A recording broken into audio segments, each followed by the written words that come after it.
Hey there, I'm Alex Kidman and this is the Motorola Razr 50. Let's get into the review.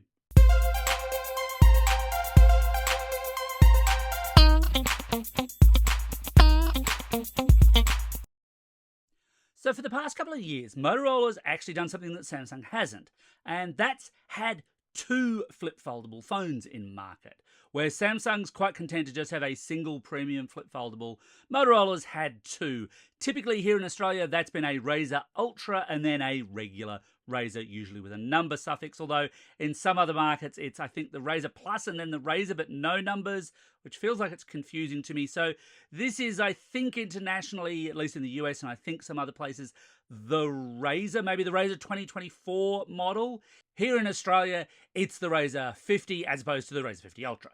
And that means it's the successor to the Razr 40 that I reviewed last year. And I really rather liked the Razr 40 because whilst it wasn't cheap, it was lower cost at $999 Australian than any other flip phone when new. And Motorola's made some changes for the Razr 50. Some of them are really good in design terms. Some of them I'm not quite so keen on.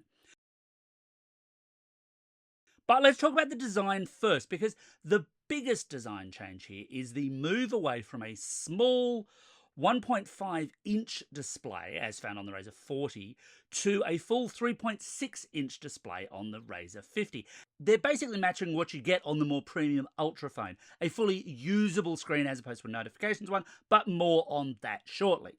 Unfold it and you're faced with a 6.9-inch OLED with a hole punch style notch for the front selfie camera, while at the right you've got your standard arrangement of volume buttons and a combination fingerprint reader and power button. The left-hand side houses, for the model I've reviewed, a single nano SIM card tray. It also has eSIM support. And at the base you've got USB-C power. No headphone jack though if you're a fan of those. In colour terms, Motorola has three choices for the Razr 50. You've got koala grey, beach sand or spritz orange to choose from. And because of the nature of a folding phone, that colour is really only on the lower back side of the phone when fully unfolded, or the back of the phone when fully folded. And I'm quite happy about that because it's vegan leather. And I think people know I'm not a big fan of the feel of vegan leather, so anything that minimises it is good for me. If I was using this as my daily driver, then yeah, I'd be throwing a case on that part really, really quickly. But I know tastes can vary and some people get really kind of cranky when I start talking about not liking vegan leather. It is totally fine if you like it. That's cool too. Tastes can vary. Mine does not lean towards vegan leather. But I've said enough. The Razr 50 is also slightly more robust than the Razr 40 was. Now that phone had no stated water resistance. This one is IPX8, and that means that theoretically, yes, you can drop into water. It should survive, although those tests have their limits. It's not quite so friendly towards dust or sand or grit though, so you do still have to be careful with your Razr 50. And it is, of course, a foldable phone. And look, apart from the fun of, hey, look, my phone folds like this, there is something intrinsically pleasing about folding the phone shut. There's something nice about that. The hinge is really nicely designed, and that wasn't true for some of the earlier foldable Razr Androids that Motorola came out with. But for this model, and in the recent past, I reckon they've really cracked it. It's satisfying to close it up when you want to finish off a call, but it's just satisfying and kind of fun to do so. It doesn't feel like it's going to fall apart. Now, haven't tested it to the point of destruction. Have a whole video about that if you want to go check that out. But this feels like a solid, nice phone that should last the distance. There's an awful lot to like about the design. Speaking of fun things to do, you also get Moto Actions. So these are physical actions that you can use to initiate certain functions. So if you twist it twice quickly, you'll open up the camera. And if you shake it twice quickly, you'll open up the flashlight. But of course, the flashlight is sometimes on the front of the phone. And yes, I have made the mistake of thinking, right, I'll put the flashlight on, shaking it, and then blinded myself. So watch out for that. In camera terms, look, flip phones have long frustrated me. And that's because it's the one area where you pay a premium or near premium price, but you nearly always get slightly less than premium performance. And on paper, the comparison between the Razr 50 and the Razr 40 it replaces is an odd one. And I say that because Motorola's opted to switch out the 64 megapixel wide, 13 megapixel ultra wide sensors on the Razr 40 with a 50 megapixel wide, 13 megapixel ultra wide sensor pair on the 50. And no, photo quality isn't purely determined by megapixel count, of course, but it is unusual to see a successor phone step back this way. And the obvious omission there, and it's an interesting omission because the Ultra has it, is any form of telephoto lens.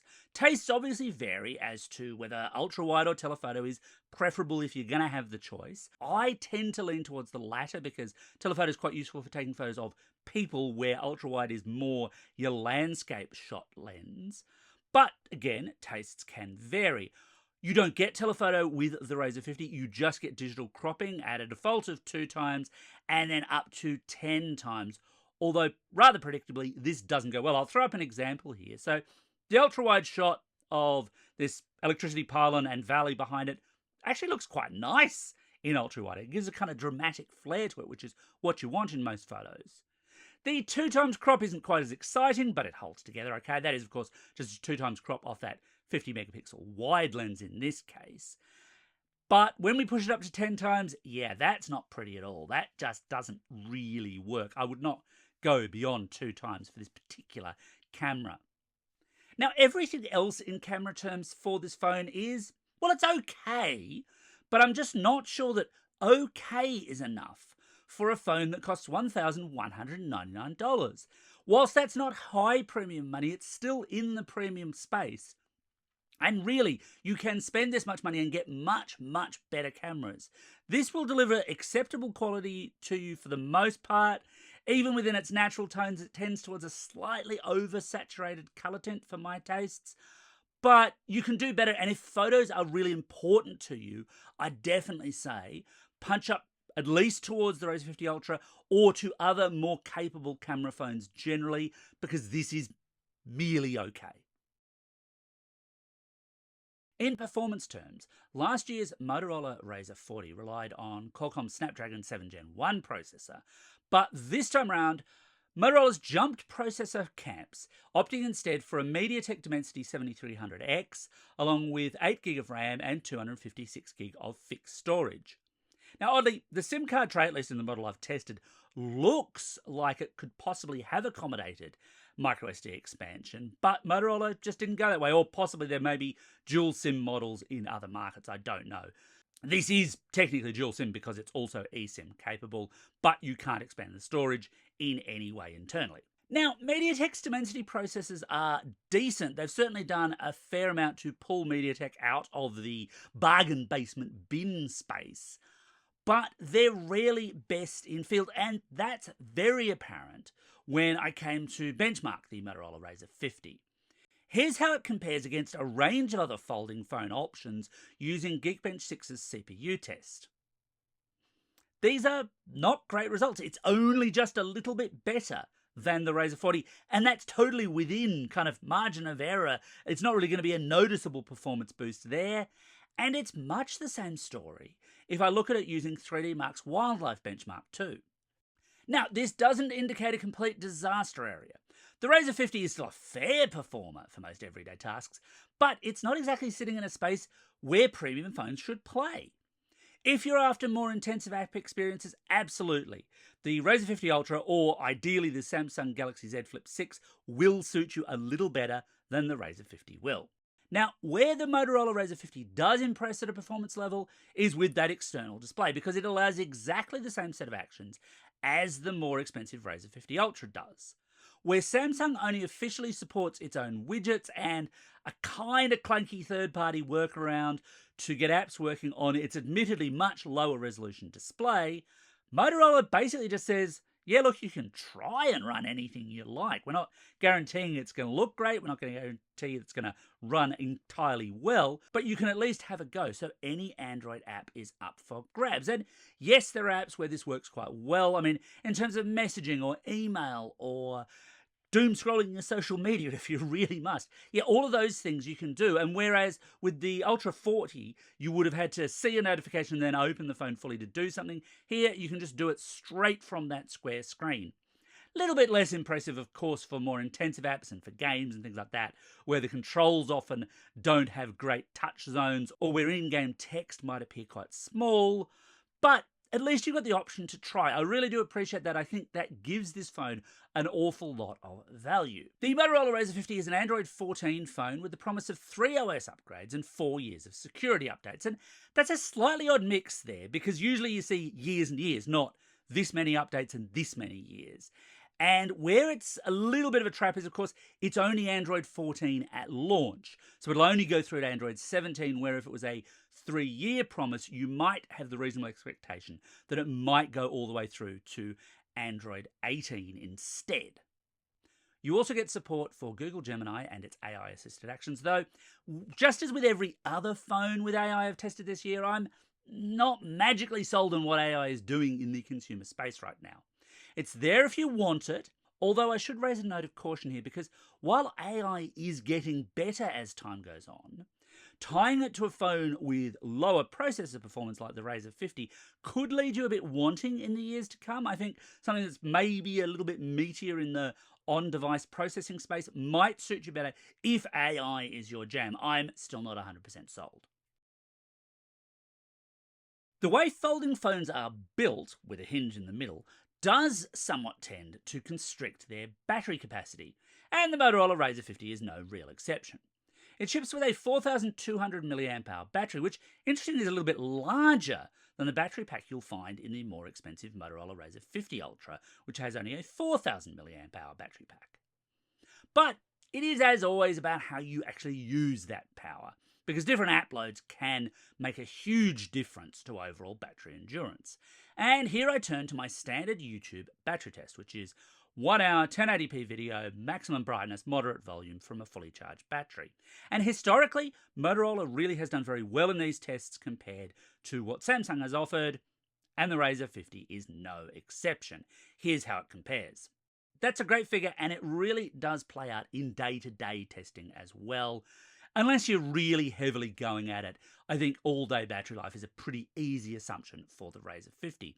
Now, I've recently expanded out this test to 3 hours to gauge longer-term battery endurance, but as yet, I don't actually have enough data on folding phones specifically for a meaningful comparison, but I do have the data from this phone, and even across 3 hours, the actual battery drain from YouTube, quite pleasingly low. This is actually one of the better performers of all the phones, basically all the rest are non-folding phones, that I've tested with to date. As with most premium phones, there's no inbox charger.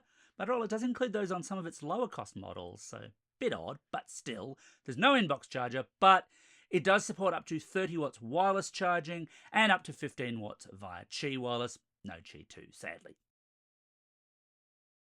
So should you buy the Motorola Razr 50? Well, look, is it a better phone than the Razr 40? If that was the only question you want answered, then the answer is yes, but that affirmation rests on the fact that Motorola's massively increased the external display, taking it from a simple notification banner to a full-fledged useful screen in its own right.